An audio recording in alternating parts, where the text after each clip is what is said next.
Hi hello ನಮಸ್ಕಾರ ವೀಕ್ಷಕರೇ, ಇಂದಿನ ಪ್ರಮುಖ ಸುದ್ದಿಗಳಿಗೆ ನಿಮಗೆಲ್ಲರಿಗೂ ಸ್ವಾಗತ. ನಿಮ್ಮ ದಿನವನ್ನು ಜ್ಞಾನದಿಂದ ಪ್ರಾರಂಭಿಸಲು ದೇಶ ವಿದೇಶಗಳ ಪ್ರಮುಖ ಘಟನೆಗಳು, ರಾಜಕೀಯ ವಿದ್ಯಮಾನಗಳು, ಕ್ರೀಡಾ ವಾರ್ತೆಗಳು, ಮನರಂಜನೆಯ ಮುಖ್ಯಾಂಶಗಳು ಮತ್ತು ಹವಾಮಾನ ಮುನ್ಸೂಚನೆಗಳನ್ನು ನಿಮ್ಮ ಮುಂದೆ ತರುತ್ತಿದ್ದೇವೆ. ಕ್ಷಣಕ್ಷಣದ ಸುದ್ದಿಗಳನ್ನು ನಿಖರವಾಗಿ ಮತ್ತು ವಿವರವಾಗಿ ತಿಳಿದುಕೊಳ್ಳಲು ನಮ್ಮೊಂದಿಗೆ ಸಂಪರ್ಕದಲ್ಲಿರಿ. ಮೊದಲಿಗೆ ಇಂದಿನ ಮುಖ್ಯ ಸುದ್ದಿಗಳತ್ತ ಒಂದು ನೋಟ. Operation colour. ಭಾರತೀಯ ಸೇನೆಯು ಆಪರೇಷನ್ ಸಿಂಧೂರ್ ನಂತರ ಜಮ್ಮು ಕಾಶ್ಮೀರದಲ್ಲಿ ಉಗ್ರರು ಅಡಗಿರುವ ಬಗ್ಗೆ ದೊರೆತ ಗುಪ್ತಚರ ಮಾಹಿತಿಯ ಆಧಾರದ ಮೇಲೆ ಹೊಸ ಕಾರ್ಯಾಚರಣೆಯನ್ನು ಆರಂಭಿಸಿದೆ. ಈ ಕಾರ್ಯಾಚರಣೆಗೆ ಆಪರೇಷನ್ ಕಲರ್ ಎಂದು ಹೆಸರಿಡಲಾಗಿದೆ. ಇದರ ಪರಿಣಾಮವಾಗಿ ಈಗಾಗಲೇ ಕೆಲವು ಉಗ್ರರನ್ನು ಹೊಡೆದುರುಳಿಸಲಾಗಿದೆ ಮತ್ತು ಶಸ್ತ್ರಾಸ್ತ್ರಗಳೊಂದಿಗೆ ಕೆಲವರನ್ನು ಬಂಧಿಸಲಾಗಿದೆ ಎಂದು ತಿಳಿದುಬಂದಿದೆ.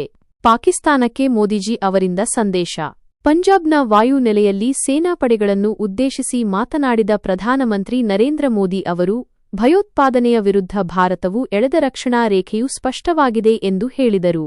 ಒಂದು ವೇಳೆ ಪಾಕಿಸ್ತಾನವು ಭಾರತದ ಮೇಲೆ ಮತ್ತೆ ದಾಳಿ ಮಾಡಿದರೆ ಅದಕ್ಕೆ ತಕ್ಕ ಪ್ರತ್ಯುತ್ತರ ನೀಡಲಾಗುವುದು ಎಂದು ಅವರು ಎಚ್ಚರಿಸಿದರು. ಪಾಕಿಸ್ತಾನದ ಮಿಲಿಟರಿಯನ್ನು ನಂಬಿಕೊಂಡು ಉಗ್ರವಾದಿಗಳು ನಡೆಸಿದ ಕೃತ್ಯಗಳಿಗೆ ತಕ್ಕ ಪಾಠ ಕಲಿಸಲಾಗಿದೆ. ಈಗ ಉಗ್ರರಿಗೆ ಪಾಕಿಸ್ತಾನದಲ್ಲಿ ಸುರಕ್ಷಿತವಾದ ಸ್ಥಳವಿಲ್ಲ. ಇದು ನಿಮ್ಮೆಲ್ಲರ ಶೌರ್ಯ ಮತ್ತು ಸಾಹಸದಿಂದ ಸಾಧ್ಯವಾಗಿದೆ ಎಂದು ಪ್ರಧಾನಿ ಮೋದಿ ಅವರು ಸೇನಾಪಡೆಗಳನ್ನು ಅಭಿನಂದಿಸಿದರು ಮತ್ತು ಪಾಕಿಸ್ತಾನಕ್ಕೆ ದಿಟ್ಟ ಸಂದೇಶವನ್ನು ರವಾನಿಸಿದರು. ಸುಳ್ಳು ಲೆಕ್ಕ ನೀಡಿದ ಪಾಕಿಸ್ತಾನ. ಪಾಕಿಸ್ತಾನವು ಭಾರತವು ನಡೆಸಿದ ಆಪರೇಷನ್ ಸಿಂಧೂರ್ ಕಾರ್ಯಾಚರಣೆಯಲ್ಲಿ ಮೃತಪಟ್ಟವರ ಸುಳ್ಳು ಲೆಕ್ಕವನ್ನು ಬಿಡುಗಡೆ ಮಾಡಿದೆ. ಅವರ ಪ್ರಕಾರ 11 ಸೇನಾ ಸಿಬ್ಬಂದಿಗಳು, 5 ಭೂಸೇನೆ ಮತ್ತು 6 ವಾಯುಪಡೆ ಸೈನಿಕರು ಹಾಗೂ 40 ನಾಗರಿಕರು ಮೃತಪಟ್ಟಿದ್ದಾರೆ. 88 ಸೈನಿಕರು ಮತ್ತು 120 ನಾಗರಿಕರು ಗಾಯಗೊಂಡಿದ್ದಾರೆ ಎಂದು ಪಾಕಿಸ್ತಾನ ಹೇಳಿಕೊಂಡಿದೆ. ಈ ಮೂಲಕ ಅವರು ಉಗ್ರರನ್ನು ನಾಗರಿಕರೆಂದು ಬಿಂಬಿಸಲು ಪ್ರಯತ್ನಿಸಿದ್ದಾರೆ. ಭಾರತ ಮತ್ತು ಪಾಕ್ ಡಿಜಿಎಂಒಗಳ ಮಾತುಕತೆ.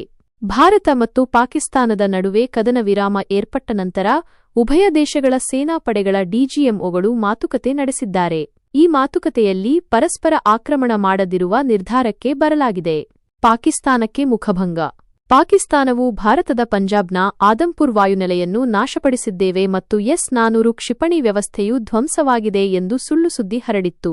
ಆದರೆ ಪ್ರಧಾನಮಂತ್ರಿ ನರೇಂದ್ರ ಮೋದಿ ಅವರು ಇದೀಗ ಆ ವಾಯುನೆಲೆಗೆ ಭೇಟಿ ನೀಡಿ S-400ಗೆ ಸೆಲ್ಯೂಟ್ ಮಾಡುವ ಮೂಲಕ ಅದು ಸುರಕ್ಷಿತವಾಗಿದೆ ಎಂದು ಜಗತ್ತಿಗೆ ತೋರಿಸಿದ್ದಾರೆ. ಈ ಮೂಲಕ ಪಾಕಿಸ್ತಾನದ ಸುಳ್ಳು ಮುಖವನ್ನು ಬಯಲುಪಡಿಸಿದ್ದಾರೆ. ಈ ವಿಡಿಯೋಗಾಗಿ ನಿಮ್ಮ ಅಮೂಲ್ಯವಾದ ಸಮಯವನ್ನು ನೀಡಿದ್ದಕ್ಕೆ ಧನ್ಯವಾದಗಳು. ನಿಮಗೆ ಈ ವಿಡಿಯೋ ಇಷ್ಟವಾದಲ್ಲಿ ದಯವಿಟ್ಟು ಲೈಕ್ ಮಾಡಿ, ನಿಮ್ಮ ಅನಿಸಿಕೆಗಳನ್ನು ಕಾಮೆಂಟ್ ಮಾಡಿ ಮತ್ತು ನಿಮ್ಮ ಸ್ನೇಹಿತರು ಹಾಗೂ ಸಂಬಂಧಿಕರೊಂದಿಗೆ ಹಂಚಿಕೊಳ್ಳಿ. ಧನ್ಯವಾದಗಳು.